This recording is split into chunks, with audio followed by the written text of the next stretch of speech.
Okay, so I just would like to share with you a little bit. I guess I'll start about how I did with this. It's really funny. I think that when we put stuff out there, we get an opportunity to practice. And I, interestingly, a few weeks ago, had a really challenging conversation with someone, and it kind of left me in this upheaval about how I felt about it, how I responded to it, all of this kind of stuff. And so I was doing a lot of inner chatter about the whole thing. And I was hanging out with a friend of mine, and I was sharing about the experience, and it was so funny because I have to tell you, I feel like that somehow Abraham came through and gave him a rampage for me, because as I was talking with him and he started going through it, it was almost as though he started saying different things like to talk about the topic, and then I would kind of hear what he had to say, and then he would shift into, well, but what about this thought? Well, what about that thought? And before you know it, he was like heading in the direction of a better feeling thought with it. And it was just, I don't know, it was just so cool. It was almost like I didn't even do the better thought process myself. It was almost like it was given to me through a friend of mine. And as I was sitting there listening to them, all of a sudden it dawned on me.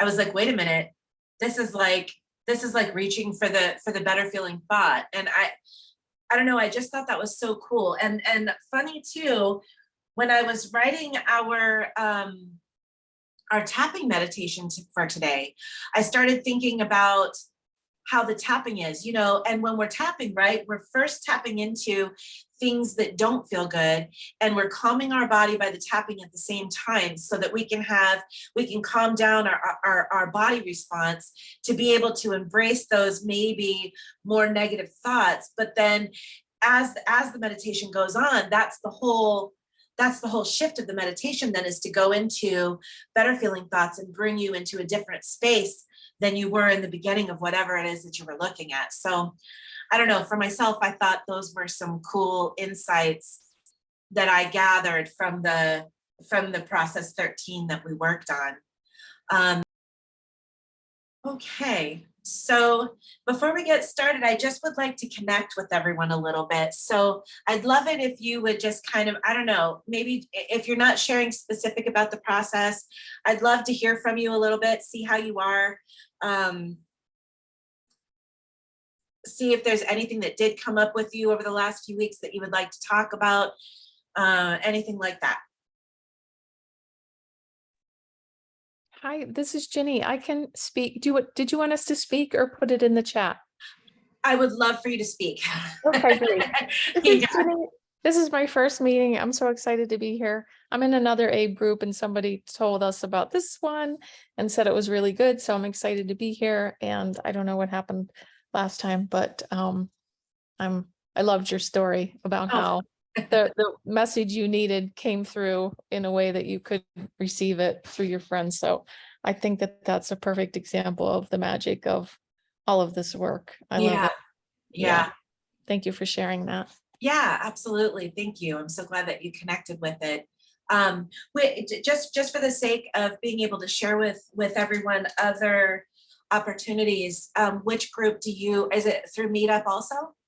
It's through MeetUp also. I can look and see if I can find the name of it. They meet every other Sunday. Oh yeah. They're in the Boulder area. The leaders in the Boulder area, they're two leaders. They're in Boulder, but people call in from, lots of different all over. Yeah. Same with yours, probably. Yeah, it's every other Sunday morning. I think it's called the Abraham Hicks group or something like that. Yeah, I think it was probably Sonia that shared. Yes, it was Sonia. Yes, I am thinking that I probably have the information for your group written down, because she has shared with me about it before. Let me see if I can find that, and I'll put that in the chat so that everybody else can see it. I'm looking it up too, because this coming Sunday is the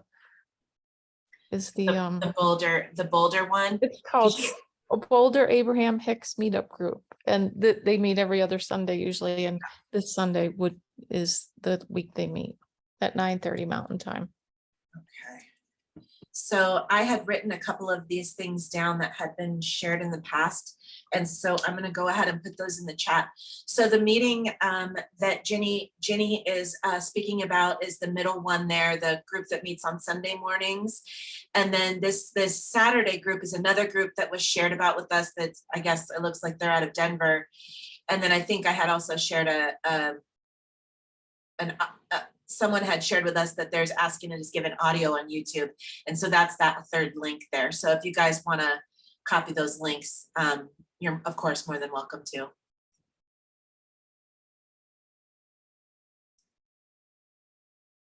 Okay, are there any other thoughts or anything that you guys would like to share before we begin? Hi, it's Sally here. Hi, Sally. I'm new to the group. Okay. The book has been on my desk or my father's desk for years and years and years, and I never picked it up until the last 5 years, and it's changed my life. And so I'm just excited to be here. Oh, I'm excited to have you here. Thank you so much. This is actually as a study group on Zoom, this is our second go round with the book. So we're just beginning again. So tonight we're going to be reading chapter 3. And then what we decided to do this go around, instead of reading the processes in order, we pull a number. And so whatever number we pull is the process that we'll do for that evening. I thought it would be a fun way to kind of gather the group collective vibe and hopefully pull the process that's going to be best suited for us for this evening. And so that's how we do that. We start with a tapping meditation. And so what we'll do is we'll begin by doing the tapping meditation, and then we will pull the number for which process we're going to read. And then after that, we'll read chapter 3, and then we'll read whichever process that we chose. And then of course we can discuss about any of that. And then for this evening, the tapping meditation is called Co-Creator. And so if you are ready to get started, the way that we do this is that I'll be stating the different lines, and then I'll give some quiet time in between each one. And you are welcome to either silently to yourself or out loud to yourself repeat the words after me. And we're going to go ahead and start by tapping the side of the hand. So let's go ahead and start by tapping the side of the hand. Okay. Even though I have felt frustrated with circumstances in my life, I love and accept myself. Even though I have felt as though I have no control over what happens to me, I love and accept myself. Even though it has seemed before that life has been working against me, I still love and accept myself just as I am. Okay, eyebrow. I have spent so much time feeling like I can't get what I want. Side of the eye. I'm always just out of reach. Under the eye. I feel sometimes as though the world is out to get me. Under the nose. When I take a step forward, I feel like I get knocked back. Under the mouth. Is this always going to be the way things go? Collarbone. There must be a different way. Under the arm. How can I move past these patterns of experience? Top of the head. Why does my life feel so heavy? Eyebrow. I feel like there is more to me than this. Side of the eye. Maybe I can shift the momentum of this. Under the eye. Maybe I can move in a different direction. Under the nose. What if shifting my thoughts can shift my direction? Under the mouth. Maybe the world isn't out to get me. Collarbone. Maybe I can do this just a little bit at a time. Under the arm. There is no rush for me. Top of the head. Maybe I can spend time feeling like I can get what I want. Eyebrow. I am a co-creator in this life. Side of the eye. What if I've been attracting my resistance?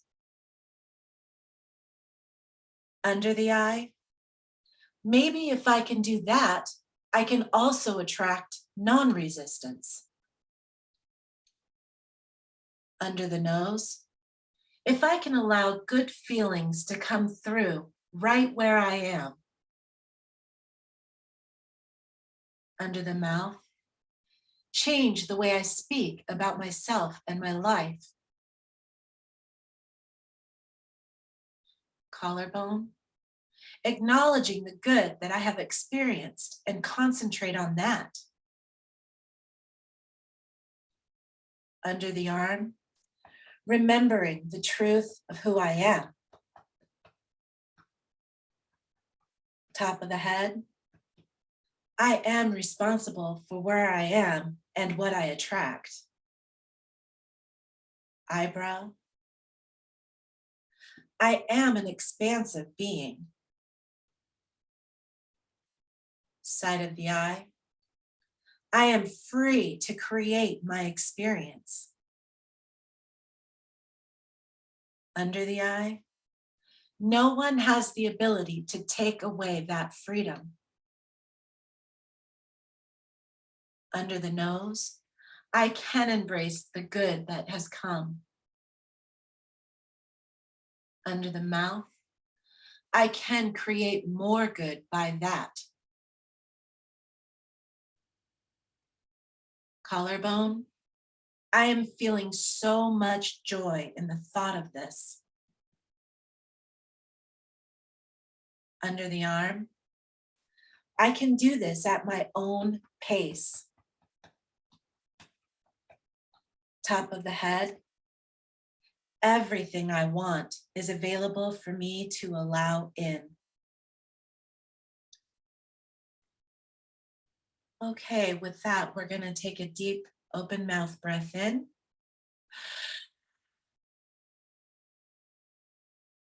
And out.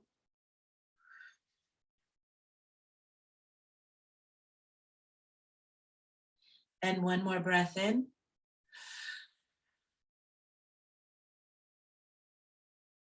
And out.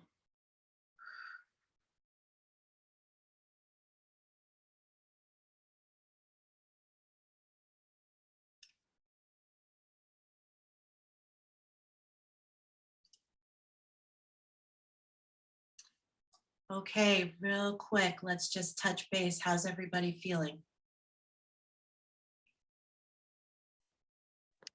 I've got a question about the tapping. Sure. I love it. It's always seems really effective, but I'm wondering why you tap the side of the hand only at the beginning and not throughout the whole sequence. It's kind of like the check-in where you're getting in touch with the more negative aspect of the feeling. And so it's just kind of the starting off point. It's something that I learned through the tapping solution group. And it's just a way to kind of get in touch at first with tapping in, starting with that that that negative emotion. And another thing that you can do that I don't really do here in this group, a lot of times after you tap the side of the hand and before you go into the rest of your tapping, you can kind of touch base about, like you can kind of actually touch base about, put that feeling on a scale from 1 to 10 and how heavy it is for you. And then you can kind of, after the meditation, take another check-in and see how you're feeling after the meditation to see if it's eased from when you started with that emotion versus once you've moved through that emotion. Does that make sense? Yes, thank you. Okay. And honestly, I've watched different people with different tapping styles, and not everybody does that. That is just kind of the basis of what I learned when I started diving into this with the tapping solution. And so for me right now, I just kind of follow that path to kind of guide me through the meditations that I'm writing.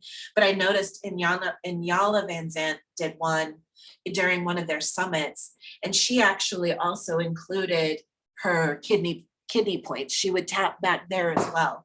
And then also Christina Lopes, which is one of the ladies that I listen to, she spoke a little bit about tapping in one of her meditations. And you know, really what you're doing is you're tapping into your meridian points, and the governing vessel comes down the middle of your body.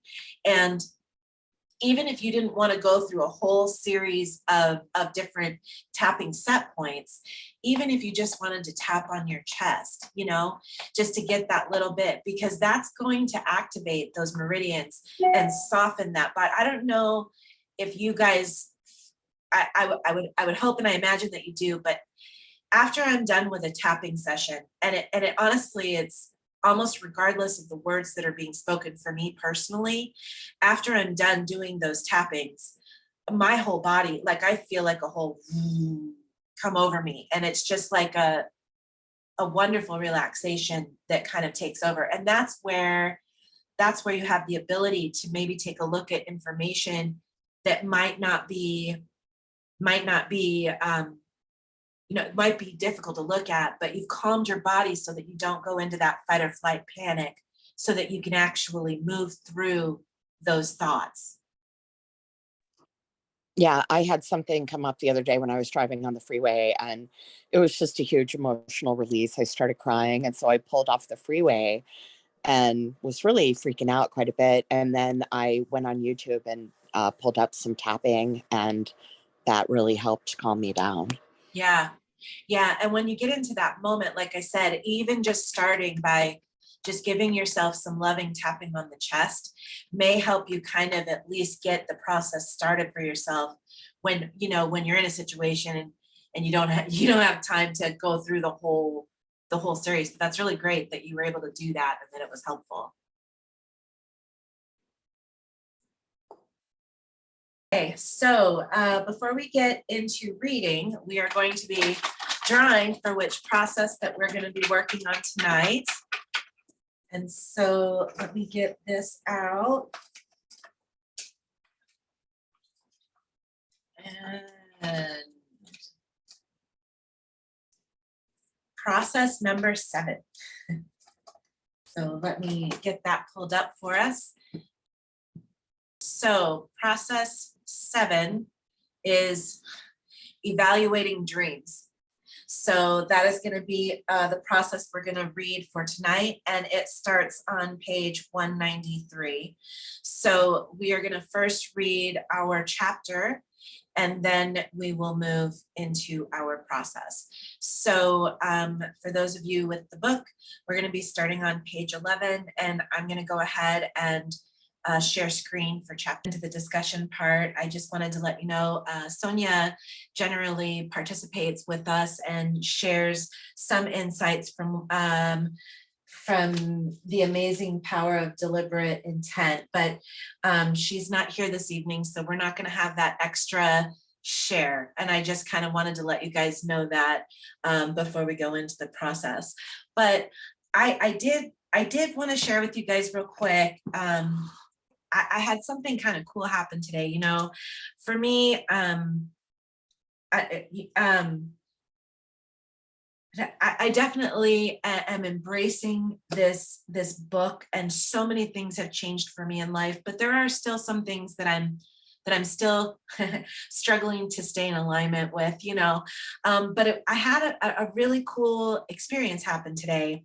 So when I moved into my new place here, I have a backyard area that's wonderful, that I can set up however I want. And in the beginning, I had kind of said, how cool would it be if I had like a little fire pit and things like that? And you know, it's funny because even though that is something that I do truly desire to have back there, it wasn't something that was so important to me that I was placing all kinds of thoughts on it and how am I going to get it and I don't have it. There was not much more thought about it, right? I just thought it was so cool because I got a call from a friend today, and they have friends that are moving out of town. And all of a sudden, out of the blue today, she goes, hey, I have a fire pit for you and some firewood. You can come get it at any time. And I was like, oh my God, I forgot that I wanted that. And I think sometimes that like that comes back to the whole idea that, you know, because they're always talking about whether you're on the stick of what side of the stick you're on. Are you thinking about what you want, or are you actually thinking about what you don't have instead of, you know what I mean? And I just thought that was a really cool example of that. And I love the way it fell into place with this specifically. So I thought it would be fun to share that with you guys. Does anybody else have any other thoughts about the reading?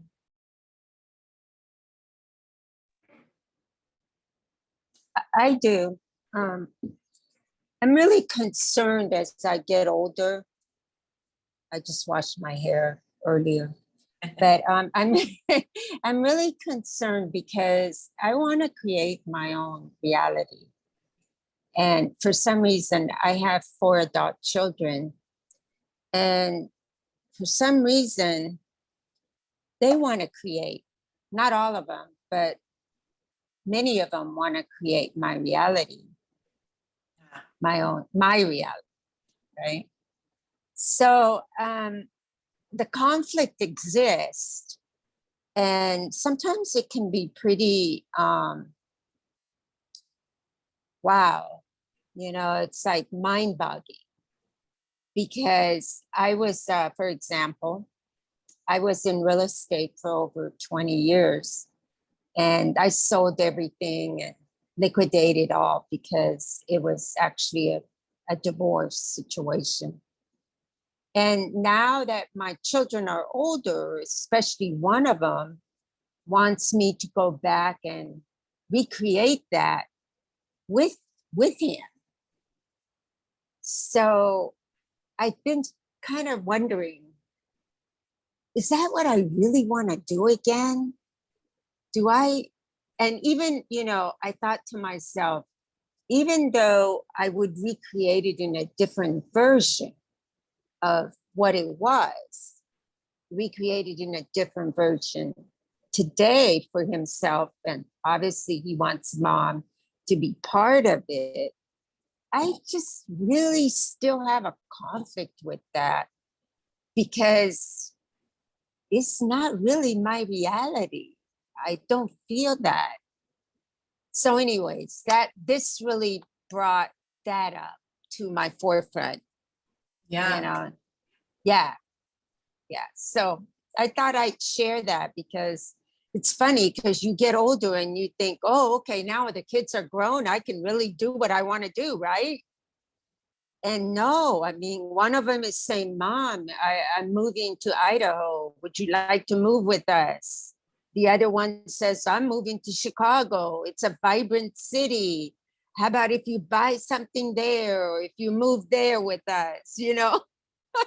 And one of them is going, Mom, I want to buy some investment properties, and you're the only one that I can come up with that can help me manage them, and you can live for free.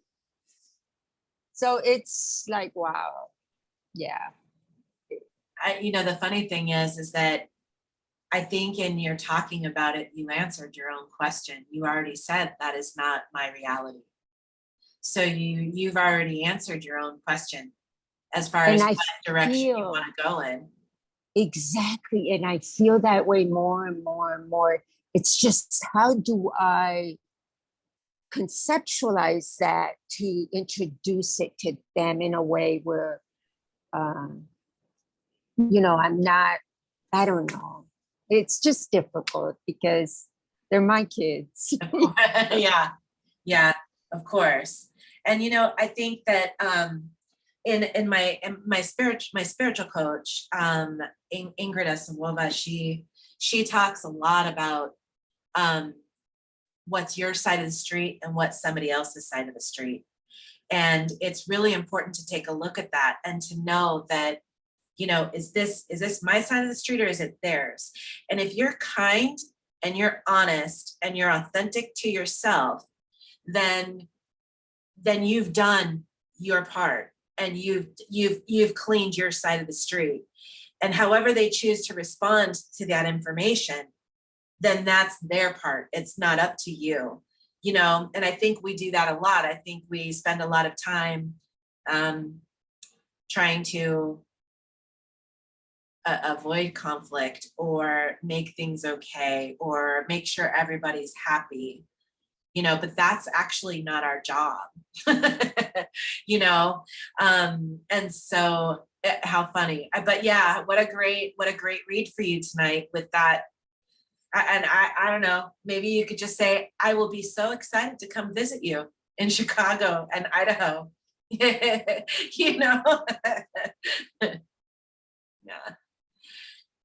And anybody else, are there any other thoughts about the reading or any other insights to share?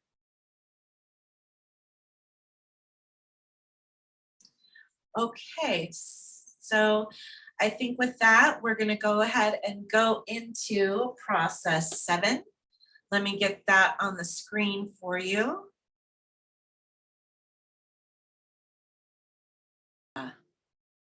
So we're going to have fun over the next couple of weeks, taking a look at our dreams. How does everybody feel about this?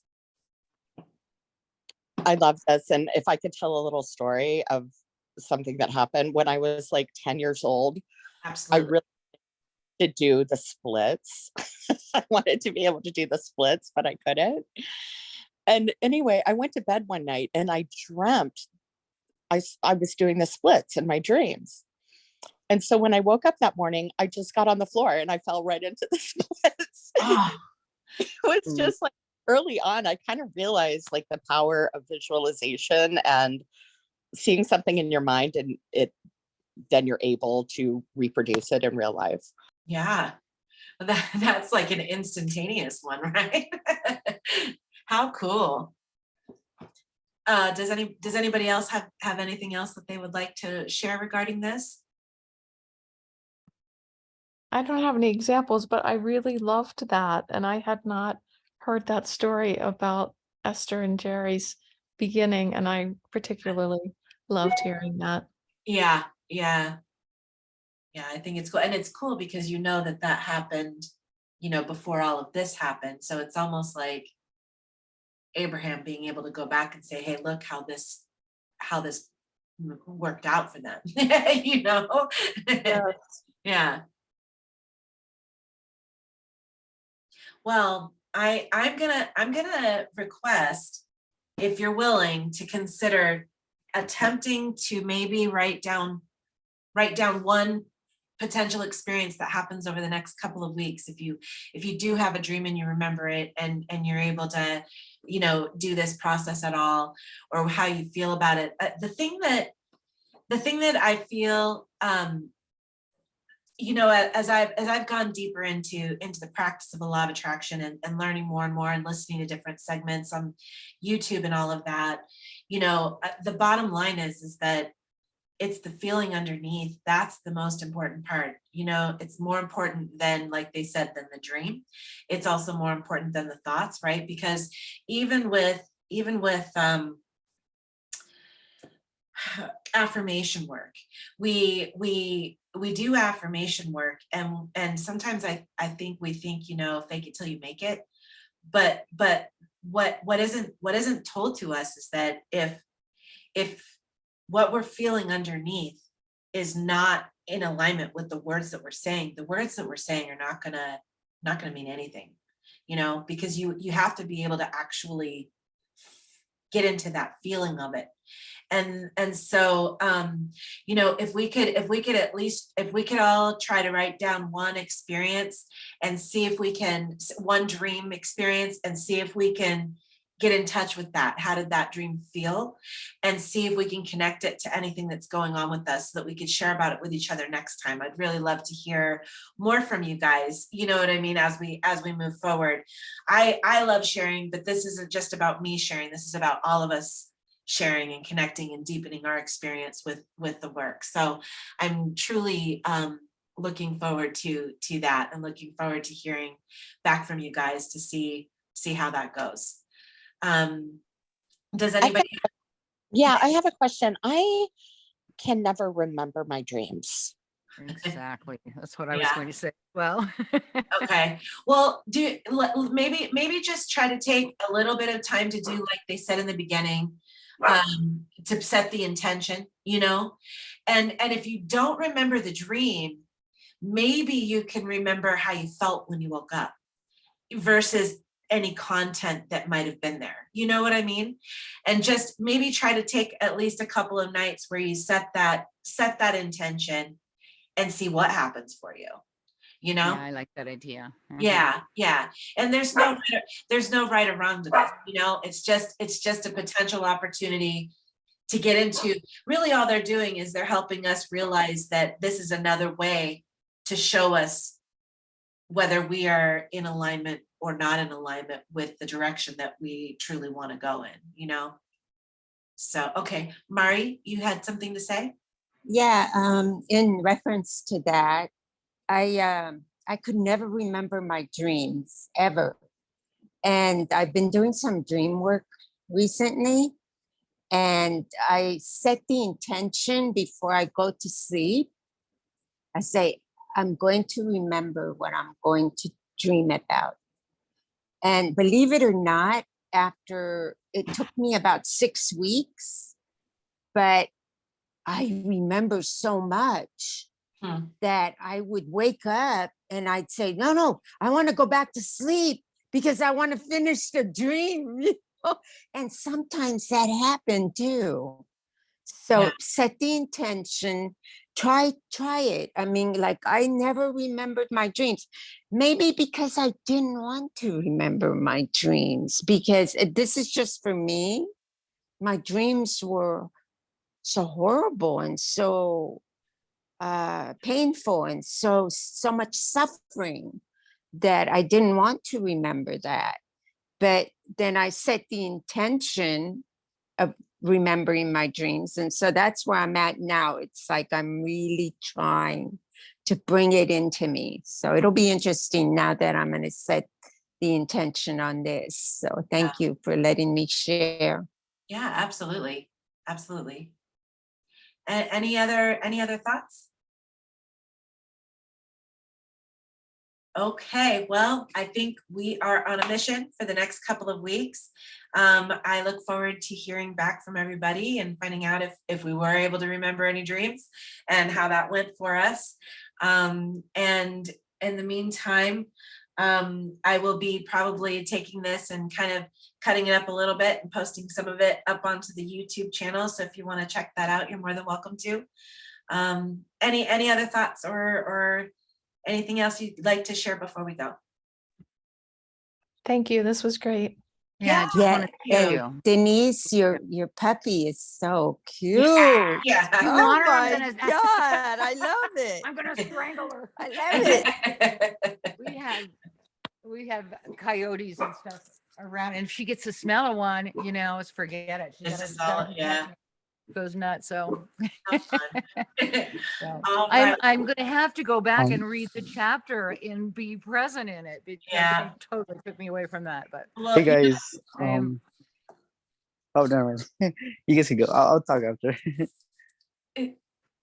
Okay. Anyways, I really love this chapter of chapter 3, right? The one we were reading earlier about well-being.